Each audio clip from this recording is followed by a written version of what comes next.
ꯑꯍꯥꯟꯕꯗ ꯃꯔꯨꯑꯣꯏꯕ ꯄꯥꯎ KCP ꯒꯤ ꯆꯦꯌꯔꯃꯦꯟ ꯔꯟꯖꯤꯠ ꯌꯥꯎꯅ ꯀꯥꯗꯔ 43 ꯁꯔꯦꯟꯗꯔ ꯇꯧꯈ꯭ꯔꯦ꯫ ꯀꯥꯟꯇꯣ ꯁꯕꯜꯒꯤ ꯊꯧꯗꯣꯛ ꯏꯟꯀ꯭ꯋꯥꯏꯔꯤ ꯇꯧꯅꯅꯕ ꯔꯥꯝꯗꯥꯁ ꯑꯊꯥꯋꯥꯂꯦꯟ ꯑꯃꯤꯠ ꯁꯍꯥꯗ ꯆꯦ ꯊꯥꯈ꯭ꯔꯦ꯫ ꯏꯁꯩ ꯅꯣꯡꯃꯥꯏ ꯄꯥꯡꯊꯣꯛꯄꯗ ꯅꯨꯃꯤꯗꯥꯡꯒꯤ ꯄꯨꯡ 10:30 ꯐꯥꯎꯕꯗꯪ ꯄꯥꯡꯊꯣꯛꯅꯅꯕ ꯑꯃꯤꯠꯅ ꯈꯪꯍꯟꯈ꯭ꯔꯦ꯫ ꯀꯪꯂꯩꯁꯟꯊꯣꯡ ꯄ꯭ꯔꯥꯏꯚꯦꯠ ꯂꯤꯃꯤꯇꯦꯗꯀꯤ ꯑꯅꯤꯁꯨꯕ ꯐꯥꯎꯟꯗꯦꯁꯟ ꯗꯦ ꯄꯥꯡꯊꯣꯛꯈ꯭ꯔꯦ꯫ ꯅꯥꯒꯥ ꯃꯄꯥꯜꯒꯤ ꯃꯃꯥꯡ ꯊꯪꯕ ꯁꯔꯨꯛꯇ ꯂꯩꯕ ꯄꯣꯠꯐꯝꯁꯤꯡ ꯁꯤꯗꯣꯛꯈ꯭ꯔꯦ꯫ ꯗꯤꯁꯇ꯭ꯔꯤꯛꯁꯤꯡꯗ ꯑꯦꯒ꯭ꯔꯤꯀꯜꯆꯔ ꯃꯣꯗꯦꯜ ꯚꯤꯂꯦꯖ ꯁꯦꯝꯂꯒꯅꯤ ꯗꯤꯔꯦꯛꯇꯔ IDPꯁꯤꯡꯅ ꯏꯂꯦꯛꯇꯣꯔꯦꯜ ꯔꯣꯜ ꯚꯦꯔꯤꯐꯥꯏ ꯇꯧꯕꯤꯌꯨ ꯀꯃꯤꯇꯤ꯫ ꯑꯍꯥꯟꯕꯗ ꯅ꯭ꯌꯨꯁ ꯂꯥꯏꯚ ꯅꯨꯃꯤꯗꯥꯡꯒꯤ ꯄꯥꯎꯕꯨ ꯇꯥꯕꯤꯔꯤꯕ ꯄꯨꯝꯅꯃꯛꯄꯨ ꯑꯍꯥꯟꯕꯗ ꯏꯀꯣꯛꯅꯣꯅ ꯈꯨꯔꯨꯝꯖꯔꯤ꯫ ꯍꯧꯖꯤꯛ ꯄꯥꯎ ꯁꯟꯗꯣꯛꯅ ꯄꯤꯖꯔꯤ꯫ KCP ꯒꯤ ꯆꯦꯌꯔꯃꯦꯟ ꯔꯟꯖꯤꯠ ꯌꯥꯎꯅ ꯀꯥꯗꯔ 43 ꯁꯔꯦꯟꯗꯔ ꯇꯧꯈ꯭ꯔꯦ꯫ ꯍꯣꯝ ꯀꯃꯤꯡ ꯁꯦꯔꯃꯅꯤ ꯑꯁꯤꯅ ꯁ꯭ꯇꯦꯠ ꯑꯁꯤ ꯏꯪ ꯇꯞꯄ ꯍꯟꯖꯤꯜꯂꯛꯅꯕꯒꯤ ꯃꯥꯏꯀꯩꯗ ꯃꯥꯏ ꯄꯥꯛꯅ ꯆꯪꯁꯤꯟꯕ ꯍꯧꯔꯛꯂꯦ ꯍꯥꯏꯕ ꯇꯥꯛꯄꯅꯤ꯫ CM ꯂꯜꯍꯧꯂꯨꯞ KCP ꯒꯤ ꯆꯦꯌꯔꯃꯦꯟ ꯂꯥꯏꯁ꯭ꯔꯝ ꯔꯟꯖꯤꯠꯅ ꯂꯨꯆꯤꯡꯕ ꯒ꯭ꯔꯨꯞ ꯑꯁꯤꯒꯤ ꯀꯥꯗꯔ 43 ꯉꯁꯤ ꯈꯨꯠꯂꯥꯏ ꯊꯥꯗꯣꯛꯇꯨꯅ ꯃꯅꯤꯄꯨꯔꯒꯤ ꯆꯤꯞ ꯃꯤꯅꯤꯁꯇꯔ ꯋꯥꯏ ꯈꯦꯝꯆꯥꯟ ꯁꯤꯡꯍꯗ ꯁꯔꯦꯟꯗꯔ ꯇꯧꯈ꯭ꯔꯦ꯫ ꯉꯁꯤ ꯃꯟꯇ꯭ꯔꯤꯄꯨꯈ꯭ꯔꯤꯗ ꯂꯩꯕ IGAR ꯗ ꯄꯥꯡꯊꯣꯛꯈꯤꯕ ꯍꯣꯝ ꯀꯃꯤꯡ ꯁꯦꯔꯃꯣꯅꯤꯗ KCP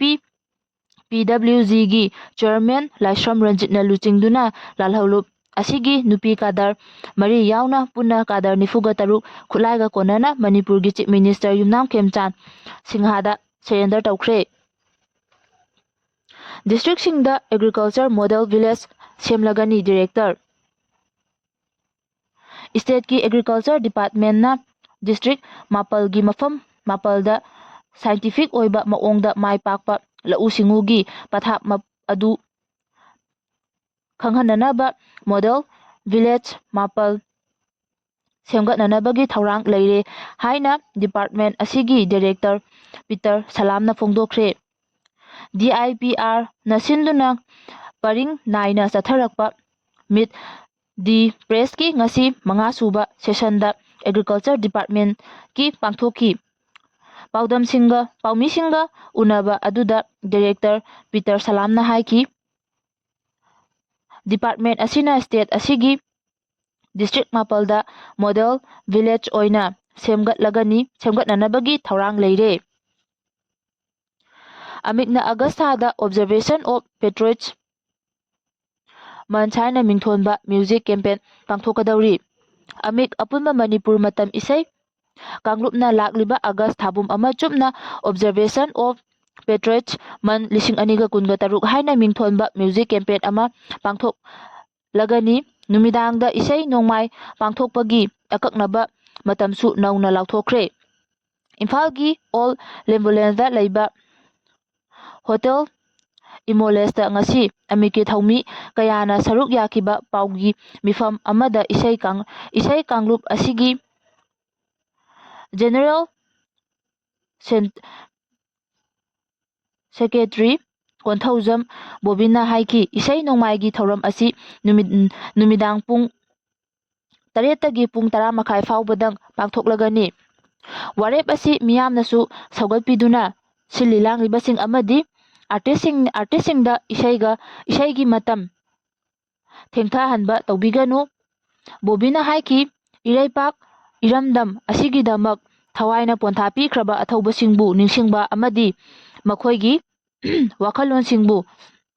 ꯍꯧꯔꯛꯂꯤꯕ ꯅꯍꯥꯁꯤꯡꯗ ꯄꯣꯛꯍꯟꯕ ꯉꯝꯅꯕ ꯄꯥꯟꯗꯝꯗ ꯂꯣꯏꯅꯅ ꯑꯃꯤꯠꯅ ꯁꯤꯟꯗꯨꯅ ꯆꯍꯤ ꯑꯁꯤꯒꯤ ꯑꯒꯁꯠ ꯊꯥ ꯑꯁꯤꯗ ꯊꯥꯕꯨꯝ ꯑꯃ ꯆꯨꯞꯅ ꯑꯣꯕꯖꯔꯕꯦꯁꯟ ꯑꯣꯐ ꯄꯦꯇ꯭ꯔꯣꯏꯠꯁ ꯃꯟꯊ 2023 ꯍꯥꯏꯅ ꯃꯤꯡꯊꯣꯟꯕ ꯃ꯭ꯌꯨꯖꯤꯛ ꯀꯦꯝꯄꯦꯟ ꯑꯃ ꯄꯥꯡꯊꯣꯛꯂꯒꯅꯤ꯫ ꯅꯥꯒꯥ ꯃꯄꯥꯜꯒꯤ ꯃꯃꯥꯡ ꯊꯪꯕ ꯁꯔꯨꯛꯇ ꯂꯩꯕ ꯄꯣꯠꯐꯝꯁꯤꯡ ꯁꯤꯗꯣꯛꯈ꯭ꯔꯦ꯫ ꯅꯥꯒꯥ ꯃꯄꯥꯜ ꯄꯔꯤꯡꯒꯤ ꯃꯃꯥꯡ ꯊꯪꯕ ꯁꯔꯨꯛꯇ ꯄꯥꯈꯟ ꯈꯟꯗꯨꯅ ꯄꯣꯠ ꯆꯩ ꯌꯣꯟꯔꯤꯕ ꯄꯣꯠꯐꯝꯁꯤꯡ ꯗꯤꯁꯇ꯭ꯔꯤꯛ ꯑꯦꯗꯃꯤꯅꯤꯁꯇ꯭ꯔꯦꯁꯟꯒꯤ ꯃꯤꯠꯌꯦꯡ ꯃꯈꯥꯗ ꯁꯦꯀ꯭ꯌꯨꯔꯤꯇꯤ ꯐꯣꯔꯁꯀꯤ ꯆꯦꯛꯁꯤꯟ ꯊꯧꯔꯥꯡꯒ ꯂꯣꯏꯅꯅ ꯁꯤꯗꯣꯛꯈ꯭ꯔꯦ꯫ ꯉꯁꯤ ꯑꯌꯨꯛ ꯄꯨꯡ 10 ꯇꯥꯔꯛꯄ ꯑꯗꯨꯋꯥꯏꯗꯒꯤ ꯍꯧꯅ ꯅꯥꯒꯥ ꯃꯄꯥꯜ ꯄꯔꯤꯡꯒꯤ ꯃꯃꯥꯡ ꯊꯪꯕ ꯁꯔꯨꯛꯇ ꯂꯩꯔꯤꯕ ꯄꯣꯠꯐꯝꯁꯤꯡ ꯑꯗꯨ ꯗꯤꯁꯇ꯭ꯔꯤꯛ ꯑꯦꯗꯃꯤꯅꯤꯁꯇ꯭ꯔꯦꯁꯟꯅ ꯊꯣꯛꯄ ꯑꯣꯔꯗꯔ ꯑꯃꯒꯤ ꯃꯇꯨꯡ ꯏꯟꯅ ꯁꯤꯗꯣꯛꯄ ꯍꯧꯈꯤꯕꯅꯤ ꯍꯥꯏꯔꯤ꯫ ꯂꯣꯏꯅꯅ ꯄꯣꯠꯐꯝꯁꯤꯡ ꯑꯁꯤ ꯉꯁꯤ ꯁꯤꯗꯣꯛꯇ꯭ꯔꯤꯉꯩ ꯃꯥꯡꯑꯣꯏꯅꯅ ꯉꯔꯥꯡ ꯅꯨꯃꯤꯗꯥꯡꯋꯥꯏꯔꯝ ꯄꯨꯂꯤꯁꯅ ꯂꯥꯎꯗ ꯁ꯭ꯄꯤꯀꯔ ꯁꯤꯖꯤꯟꯅꯗꯨꯅ ꯃꯁꯥ ꯃꯁꯥꯅ ꯁꯤꯗꯣꯛꯅꯅꯕ ꯄꯕ꯭ꯂꯤꯁꯤꯇꯤ ꯆꯠꯈꯤ ꯍꯥꯏꯔꯤ꯫ ꯉꯁꯤ ꯑꯌꯨꯛ ꯁꯦꯀ꯭ꯌꯨꯔꯤꯇꯤ ꯐꯣꯔꯁꯅ ꯉꯥꯛ ꯁꯦꯟꯗꯨꯅ ꯍꯥꯏꯔꯤꯕ ꯄꯣꯠꯐꯝꯁꯤꯡ ꯑꯁꯤ ꯁꯤꯗꯣꯛꯄ ꯍꯧꯈꯤ꯫ ꯄꯣꯠꯐꯝꯁꯤꯡ ꯑꯗꯨ ꯁꯤꯗꯣꯛꯄ ꯍꯧꯔꯛꯄꯗꯒꯤ ꯄꯣꯠꯐꯝ ꯐꯝꯂꯤꯕꯁꯤꯡꯅ ꯃꯈꯣꯏꯒꯤ ꯄꯣꯠ-ꯆꯩꯁꯤꯡ ꯍꯣꯟꯗꯣꯛꯅꯅꯕ ꯑꯃꯗꯤ ꯈꯜꯂꯤꯕ ꯇ꯭ꯔꯤꯄꯥꯟ ꯑꯃꯗꯤ ꯋꯥꯁꯤꯡ ꯂꯧꯊꯣꯛꯇꯨꯅ ꯃꯁꯥ ꯃꯁꯥꯅ ꯁꯤꯗꯣꯛꯅꯈꯤ꯫ ꯃꯁꯥꯅ ꯁꯤꯗꯣꯛꯄ ꯉꯝꯍꯧꯗꯕꯁꯤꯡ ꯑꯗꯨꯅ ꯖꯦ.ꯁꯤ.ꯕꯤꯅ ꯄꯨꯂꯞ ꯆꯤꯡꯊꯣꯛꯇꯨꯅ ꯁꯤꯗꯣꯛꯈꯤ꯫ ꯄꯣꯠꯐꯝ ꯃꯄꯨꯁꯤꯡꯅ ꯃꯁꯥ ꯃꯁꯥꯒꯤ ꯄꯣꯠꯂꯝꯁꯤꯡ ꯑꯗꯨ ꯑꯣꯛꯇꯣ ꯑꯃꯗꯤ ꯑꯇꯣꯞꯄ ꯄꯣꯠ-ꯆꯩ ꯄꯨꯕ ꯌꯥꯕ ꯒꯥꯔꯤꯁꯤꯡꯗ ꯍꯥꯞꯇꯨꯅ ꯄꯨꯅꯈꯤ꯫ ꯃꯩ ꯃꯦꯒꯥꯋꯥꯠ 1,000ꯒ 80 ꯈꯛꯇꯃꯛ ꯐꯪꯕꯅ ꯑꯋꯥꯕ ꯃꯥꯌꯣꯛꯅꯔꯦ꯫ ꯃꯦꯅꯦꯖꯤꯡ ꯗꯥꯏꯔꯦꯛꯇꯔ, ꯑꯦꯜ ꯅꯤꯅꯣ ꯏꯐꯦꯛꯅ ꯃꯔꯝ ꯑꯣꯏꯔꯒ ꯃꯅꯤꯄꯨꯔ ꯈꯛꯇ ꯅꯠꯇꯅ ꯏꯟꯗꯤꯌꯥꯒꯤ ꯑꯌꯥꯝꯕ ꯁ꯭ꯇꯦꯠꯁꯤꯡꯗ ꯍꯧꯖꯤꯛ ꯃꯩꯒꯤ ꯑꯋꯥꯕ ꯃꯥꯌꯣꯛꯅꯔꯦ꯫ ꯂꯣꯡ ꯇꯥꯝ ꯄꯤ.ꯄꯤ.ꯑꯦ. ꯒꯤ ꯃꯇꯨꯡ ꯏꯟꯅ ꯃꯅꯤꯄꯨꯔꯅ ꯐꯪꯒꯗꯕ ꯃꯩ ꯑꯁꯤ ꯃꯦꯒꯥꯋꯥꯠ 2,291ꯅꯤ꯫ ꯑꯗꯨꯕꯨ ꯍꯧꯖꯤꯛ ꯁꯨꯞꯅꯒꯤ ꯃꯩ ꯃꯦꯒꯥꯋꯥꯠ 1,050 ꯈꯛꯇꯃꯛ ꯐꯪꯕꯅ ꯃꯤꯌꯥꯝꯅ ꯂꯣꯗ ꯁꯦꯗꯤꯡꯒꯤ ꯑꯋꯥꯕ ꯑꯁꯤ ꯃꯥꯌꯣꯛꯅꯕꯅꯤ ꯍꯥꯏꯅ Manipur state power distribution company limited (MSPDL) ꯒꯤ ꯃꯦꯅꯦꯖꯤꯡ ꯗꯥꯏꯔꯦꯛꯇꯔ ꯃꯪꯁꯥꯇꯥꯕꯝ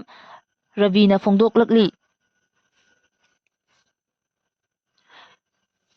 ꯀꯥꯟꯇꯣ-ꯁꯥꯕꯜꯒꯤ ꯊꯧꯗꯣꯛ ꯏꯟꯀ꯭ꯋꯥꯏꯔꯤ ꯇꯧꯅꯕ ꯔꯥꯝꯗꯥꯁ ꯑꯊꯥꯋꯥꯂꯦꯅ ꯑꯃꯤꯠ ꯁꯥꯍꯗ ꯆꯦ ꯏꯈ꯭ꯔꯦ꯫ ꯍꯧꯈꯤꯕ ꯖꯨꯂꯥꯏꯒꯤ ꯇꯥꯡ 11ꯒꯤ ꯅꯨꯡꯊꯤꯜꯗ ꯏꯝꯐꯥꯜ ꯋꯦꯁꯀꯤ ꯃꯅꯨꯡ ꯆꯟꯅ ꯂꯩꯕ ꯀꯥꯟꯇꯣ-ꯁꯥꯕꯜꯗ ꯀꯨꯀꯤꯁꯤꯡꯅ ꯃꯤꯇꯩꯒꯤ ꯌꯨꯝ 6 ꯃꯩ ꯊꯥꯈꯤꯕꯒꯤ ꯊꯧꯗꯣꯛ ꯑꯗꯨ 19ꯁꯨꯕ ꯄꯟꯖꯥꯕ ꯔꯦꯖꯤꯃꯦꯟꯠꯀꯤ ꯀꯦꯝꯞ ꯌꯥꯝꯅ ꯅꯛꯅꯅ ꯂꯩꯕ ꯃꯐꯝꯗ ꯊꯣꯛꯈꯤꯕꯅꯤꯅ ꯊꯧꯗꯣꯛ ꯑꯗꯨ ꯅꯤꯡꯊꯤꯅ ꯏꯟꯀ꯭ꯋꯥꯏꯔꯤ ꯇꯧꯔꯒ ꯃꯗꯨꯗ ꯁꯦꯀ꯭ꯌꯨꯔꯤꯇꯤꯒꯤ ꯃꯥꯏꯀꯩꯗꯒꯤ ꯊꯧꯋꯥ ꯁꯥꯗꯕ ꯌꯥꯎꯔꯝꯂꯒꯗꯤ ꯑꯥꯏꯟꯒꯤ ꯃꯇꯨꯡ ꯏꯟꯅ ꯊꯕꯛ ꯂꯧꯈꯠꯅꯅꯕ social justice and empowerment government of ꯏꯟꯗꯤꯌꯥꯒꯤ ꯃꯤꯅꯤꯁꯇꯔ ꯑꯣꯐ ꯁ꯭ꯇꯦꯠ ꯔꯥꯝꯗꯥꯁ ꯑꯊꯥꯋꯥꯂꯦꯅ ꯌꯨꯅꯤꯌꯟ ꯍꯣꯝ ꯃꯤꯅꯤꯁꯇꯔ ꯑꯃꯤꯠ ꯁꯥꯍꯗ ꯑꯏꯕ ꯆꯦꯔꯣꯜ ꯄꯤꯁꯤꯟꯗꯨꯅ ꯈꯪꯍꯟꯈ꯭ꯔꯦ꯫ ꯍꯧꯈꯤꯕ ꯖꯨꯂꯥꯏꯒꯤ ꯇꯥꯡ 18ꯗ ꯑꯥꯔ.ꯄꯤ.ꯑꯥꯏ. ꯑꯊꯥꯋꯥꯂꯦꯒꯤ ꯅꯦꯁꯅꯦꯜ ꯄ꯭ꯔꯁꯤꯗꯦꯟꯠꯁꯨ ꯑꯣꯏꯔꯤꯕ union minister of state Ramdas ꯑꯊꯥꯋꯥꯂꯦꯅ ꯌꯨꯅꯤꯌꯟ ꯍꯣꯝ ꯃꯤꯅꯤꯁꯇꯔ ꯑꯃꯤꯠ ꯁꯥꯍꯗ ꯏꯈꯤꯕ ꯆꯦꯔꯣꯜ ꯑꯗꯨꯗ ꯃꯍꯥꯛꯅ ꯍꯥꯏ ꯍꯧꯈꯤꯕ ꯖꯨꯂꯥꯏꯒꯤ ꯇꯥꯡ 11ꯗ ꯁꯦꯛꯃꯥꯏ ꯑꯦꯁꯦꯝꯕ꯭ꯂꯤ ꯀꯟꯁꯇꯤꯇ꯭ꯌꯨꯁꯟꯁꯤꯒꯤ ꯃꯅꯨꯡ ꯆꯟꯅ ꯂꯩꯕ ꯀꯥꯟꯇꯣ-ꯁꯥꯕꯜꯗ ꯀꯨꯀꯤꯁꯤꯡꯅ ꯃꯤꯇꯩꯁꯤꯡꯒꯤ ꯌꯨꯝ ꯃꯩ ꯊꯥꯈꯤꯕ ꯑꯗꯨ ꯌꯥꯝꯅ ꯂꯥꯏꯕꯛ ꯊꯤꯕꯅꯤ꯫ ꯊꯧꯗꯣꯛ ꯑꯗꯨꯗ ꯃꯔꯤ ꯂꯩꯅꯅ ꯌꯨꯅꯤꯌꯟ ꯍꯣꯝ ꯃꯤꯅꯤꯁꯇꯔꯒꯤ ꯆꯦꯡꯁꯤꯟꯕꯒ ꯂꯣꯏꯅꯅ ꯊꯧꯗꯣꯛ ꯊꯣꯛꯂꯤꯕ ꯃꯐꯝ ꯑꯗꯨ 19ꯁꯨꯕ ꯄꯟꯖꯥꯕ ꯔꯦꯖꯤꯃꯦꯟꯠꯀꯤ ꯀꯦꯝꯞ ꯌꯥꯝꯅ ꯅꯛꯅꯅ ꯂꯩꯕ ꯃꯐꯝ ꯑꯃꯗ ꯊꯣꯛꯈꯤꯕꯅꯤ꯫ ꯃꯔꯝ ꯑꯗꯨꯅ ꯌꯨꯝ ꯃꯩ ꯊꯥꯕꯒꯤ ꯊꯧꯗꯣꯛ ꯊꯣꯛꯈꯤꯕ ꯑꯗꯨꯗ ꯃꯐꯝ ꯑꯗꯨꯗ ꯗꯤꯄ꯭ꯂꯣꯏ ꯇꯧꯔꯤꯕ ꯁꯦꯀ꯭ꯌꯨꯔꯤꯇꯤ ꯄꯥꯔꯁꯣꯅꯦꯜꯁꯤꯡꯅ ꯀꯔꯤ ꯇꯧꯔꯒ ꯂꯩꯕꯒꯦ ꯍꯥꯏꯕꯒꯤ ꯋꯥꯍꯪꯁꯤꯡ ꯌꯥꯝꯅ ꯍꯛꯆꯤꯟꯅ ꯍꯪꯅꯤꯡꯉꯥꯏ ꯑꯣꯏ꯫ ꯊꯣꯛꯈꯤꯕ ꯊꯧꯗꯣꯛ ꯑꯗꯨ ꯇꯔꯥꯏꯅ ꯍꯦꯛꯇ ꯊꯣꯛꯈꯤꯕ ꯑꯗꯨꯒ ꯃꯔꯤ ꯂꯩꯅꯅ ꯃꯤꯆꯪ-ꯃꯤꯈꯥꯏ ꯅꯥꯏꯗꯕ ꯃꯑꯣꯡꯗ ꯅꯤꯡꯊꯤꯅ ꯏꯟꯀ꯭ꯋꯥꯏꯔꯤ ꯑꯃ ꯇꯧꯅꯅꯕ ꯑꯣꯔꯗꯔ ꯇꯧꯕꯤꯌꯨ꯫ ꯃꯗꯨꯗ ꯁꯦꯀ꯭ꯌꯨꯔꯤꯇꯤꯁꯤꯡꯅ ꯀꯔꯤ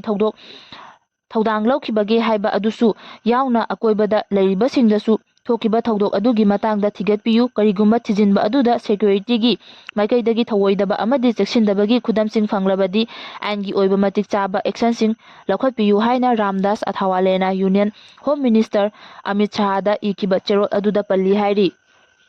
ꯏꯁꯩ-ꯅꯣꯡꯃꯥꯏ ꯄꯥꯡꯊꯣꯛꯄꯗ ꯅꯨꯃꯤꯗꯥꯡꯒꯤ ꯄꯨꯡ 10:30 ꯐꯥꯎꯕꯗꯪ ꯄꯥꯡꯊꯣꯛꯅꯅꯕ ꯑꯃꯤꯠꯅ ꯈꯪꯍꯟꯈ꯭ꯔꯦ꯫ ꯏꯁꯩ-ꯅꯣꯡꯃꯥꯏꯒꯤ ꯊꯧꯔꯝ ꯄꯥꯡꯊꯣꯛꯄ ꯃꯇꯝꯗ ꯅꯨꯃꯤꯗꯥꯡꯒꯤ ꯄꯨꯡ 8ꯇꯒꯤ ꯄꯨꯡ 10:30 ꯐꯥꯎꯕ ꯄꯥꯡꯊꯣꯛꯅꯅꯕ ꯑꯄꯨꯟꯕ ꯃꯅꯤꯄꯨꯔ ꯃꯇꯝ ꯏꯁꯩ ꯀꯥꯡꯂꯨꯞ ꯑꯃꯤꯠꯀꯤ ꯃꯥꯏꯀꯩꯗꯒꯤ ꯆꯦꯛꯁꯤꯟ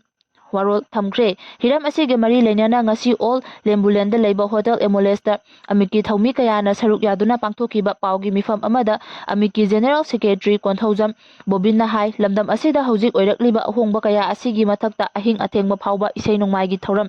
ꯄꯥꯡꯊꯣꯛꯄꯅ ꯑꯥꯔꯇꯤꯁꯁꯤꯡ, ꯊꯧꯔꯝ ꯑꯗꯨꯕꯨ ꯁꯤꯜꯂꯤꯕ ꯀꯥꯡꯕꯨ ꯑꯃꯗꯤ ꯍꯧꯔꯛꯂꯤꯕ ꯅꯍꯥꯁꯤꯡꯗ ꯄꯤꯔꯛꯂꯤꯕ ꯆꯩꯊꯦꯡ ꯀꯌꯥ ꯑꯁꯤꯒꯤ ꯃꯇꯥꯡꯗ ꯑꯃꯤꯠꯀꯤ ꯃꯦꯅꯦꯖꯤꯡ ꯀꯝꯃꯤꯇꯤ, ꯑꯦꯗꯚꯥꯏꯖꯔ ꯑꯃꯗꯤ ꯑꯃꯤꯠꯀꯤ ꯊꯧꯕꯨꯔꯦꯜꯁꯤꯡ ꯌꯥꯎꯅ ꯌꯥꯝꯅ ꯀꯨꯞꯅ ꯈꯟꯅꯔꯕ ꯃꯇꯨꯡꯗ ꯋꯥꯔꯦꯞ ꯑꯁꯤ ꯂꯧꯈꯤꯕꯅꯤ꯫ ꯑꯃꯤꯠꯀꯤ ꯋꯥꯔꯦꯞ ꯑꯁꯤꯕꯨ ꯃꯤꯌꯥꯝꯅꯁꯨ ꯁꯧꯒꯠꯄꯤꯗꯨꯅ ꯁꯤꯜꯂꯤ-ꯂꯥꯡꯂꯤꯕ ꯑꯃꯗꯤ ꯑꯥꯔꯇꯤꯁꯁꯤꯡꯗ ꯏꯁꯩꯒꯤ ꯃꯇꯝ ꯊꯦꯡꯍꯟꯅꯕ ꯇꯧꯕꯤꯒꯅꯨ꯫ ꯑꯃꯤꯠꯀꯤ ꯃꯥꯏꯀꯩꯗꯒꯤꯁꯨ ꯂꯨꯞ ꯑꯁꯤꯒꯤ ꯃꯦꯝꯕꯔꯁꯤꯡꯅ ꯍꯌꯦꯡ ꯐꯥꯎꯕꯒꯤ ꯃꯅꯨꯡꯗ ꯃꯁꯥ ꯃꯁꯥꯒꯤ ꯃꯔꯤ ꯂꯩꯅꯕ ꯆꯦ-ꯆꯥꯡꯁꯤꯡ ꯂꯣꯏꯁꯤꯟꯕꯤꯌꯨ ꯑꯃꯗꯤ ꯅꯧꯅ ꯃꯦꯝꯕꯔ ꯑꯣꯏꯅꯤꯡꯕꯁꯤꯡꯒꯤ ꯑꯣꯏꯅꯁꯨ ꯍꯌꯦꯡ ꯐꯥꯎꯕꯒꯤ ꯃꯅꯨꯡꯗ ꯃꯔꯤ ꯂꯩꯅꯕ ꯆꯦ-ꯆꯥꯡꯁꯤꯡ ꯂꯣꯏꯁꯤꯟꯕꯤꯌꯨ ꯍꯥꯏꯈꯤ꯫ ꯀꯪꯂꯩ ꯁꯅꯥꯊꯣꯡ ꯄ꯭ꯔꯥꯏꯚꯦꯠ ꯂꯤꯃꯤꯇꯦꯗꯀꯤ 2ꯁꯨꯕ ꯐꯥꯎꯟꯗꯦꯁꯟ ꯗꯦ ꯄꯥꯡꯊꯣꯛꯈ꯭ꯔꯦ꯫ Kanglai Sanathong Private Limited ki anisuba Foundation Day ga loinana company asigi Monetive haiba content sembasingda kanagadaba platform ama ngasi launch tawbagi thoram ama ngasi Manipur Place Club ta pangthokre. Kanglai Sanathong Private Limited ki founder amadi CEO Songtham Khuman Nganba Maitei na hai mahairoi amadi inkhalakliba naha kayada mobile phone aranba maongda sijinariba asi kanaba maong oina sijinahanduna senthok lambi ama lehenanaba company asina lamjing lamtaktuna lakpa chahi ani mapung phare. Company asina ngasi faubada mahairoi kayada mobile app sing sijinaduna sel dalhanduna kanaba kaya fanghankre. Mahakna hai ngasigi tharam asigi saruk ama oina Meta Tank partner oiduna company asina puthokpa Monetive hairiba platform asisu launch tawbani.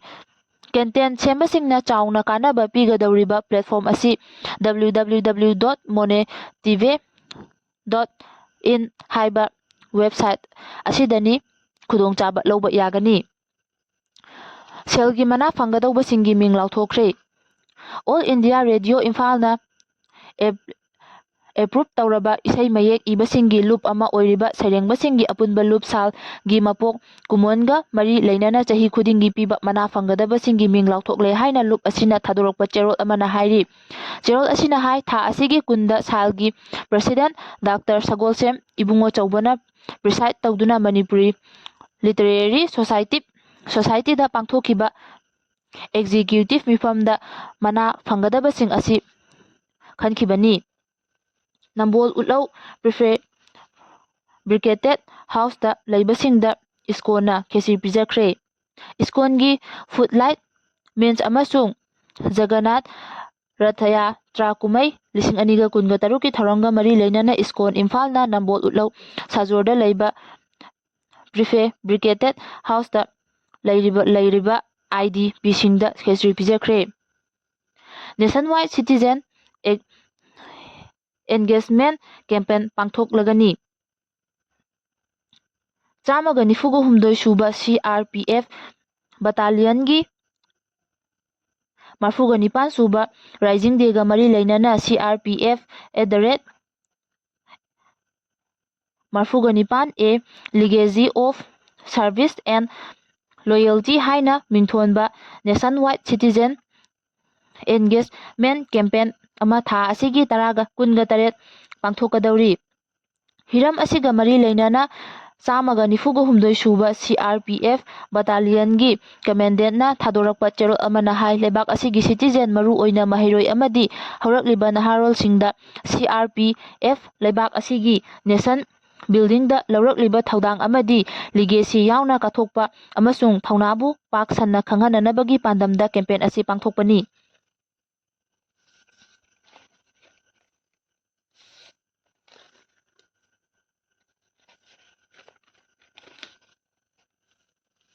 Afghanistan da khanghaudaba isauda mi 18 sire. Afghanistan gi nongpoklomda leiba Nuristan province da yamna thuna ising thumjilakpagi thodokta mi yamdrabada 18 sikre. Rescuer singna mang taklaba area da thiba humbagi thabak chathari miyoi 100 hena thiba khangdaba maramna asiba masing yamna hengalakpa yai haina singnari. Transport Ministry amasung Civil Aviation gi Meteorology Department na phongdokhiba matung inna leibak asigi province 34 gi manungda 10 da nong kanna haithaba nonglei nungsit tawba amasung turel pathoktuna khanghaudana ising thumjilakpagi thodok kaya thokpa yai haina warning tawki. Manipur Senmit Ihaulup ki Foundation Day pangthokre. Mesen Manipur Senmit Ihaulup Kaisamthongda 18 suba Foundation Day gi thauram ngasi Manipur Press Club ta pangthokre.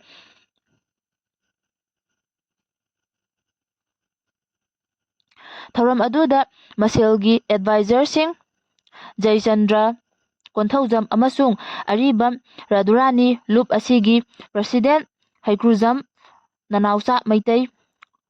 Lukmai Seluki General Secretary Nirmala Asem apunba Kaithel Sinaibi Loop Kangleipaki President Khamnam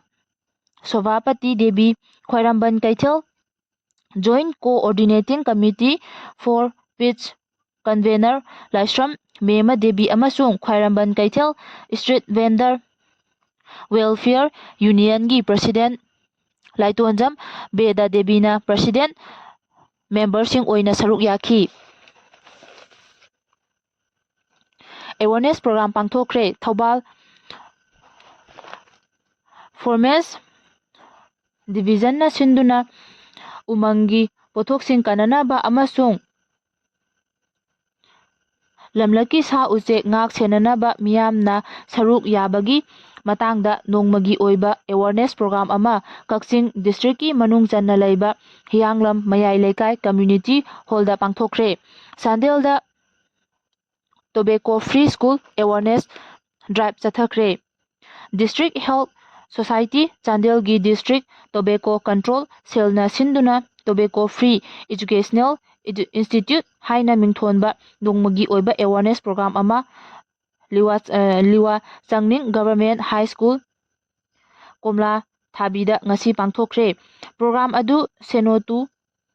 Tobacco Choose Health Choose Life haiba hiramda National Tobacco Control Program NTCP gi makhada pangthokibani. Captain ama yauna lalhauba ani fare police security force na mafam anida thiba humbagi thabak chathabada pripaki captain ni haiba ama pambaina luchingba UNLF ki kadar ama punna lalhauba ani fare haina police ki cherolda hairi. Lilong PS ki manung chanba Lilong Halia Elia lamkhaidagi faraba pripak gi captain adudi Laurembam Kumar Alice Kanto Nifugu humdoi haubam marak Laurem Lekaidagini mangondagi magazine ga konana point kuntraga nithoigi pistol amasu fagatle hairi. Haingang PS ki manung chanba Kairang Paumai Colony dagi faraba pambaina luchingba UNLF ki kadar adudi Tanjengbam Nasir Singha Kunga Taruk Singjamai Thongam Lekaidagini. IDP singna electoral roll verify taubiyu committee. Churchandpur Assembly Constitution gi internally displaced person IDP singna draft electoral roll 2023 masagi maming yaubra haibadu verify tauraga yaudaba tarabadi report taunaba Churchandpur Maitai United Committee CMU sina khanghalakli. Committee asina cherol amada Churchandpur AC ki draft electoral roll da maming yauraktraba voter satret ka kuntraga taret natraga AIR enumeration form pisindaba natraga fangdaba singna lakliba July 18 dagi 15 faubagi manungda CMU disida pau phabiraku hairi.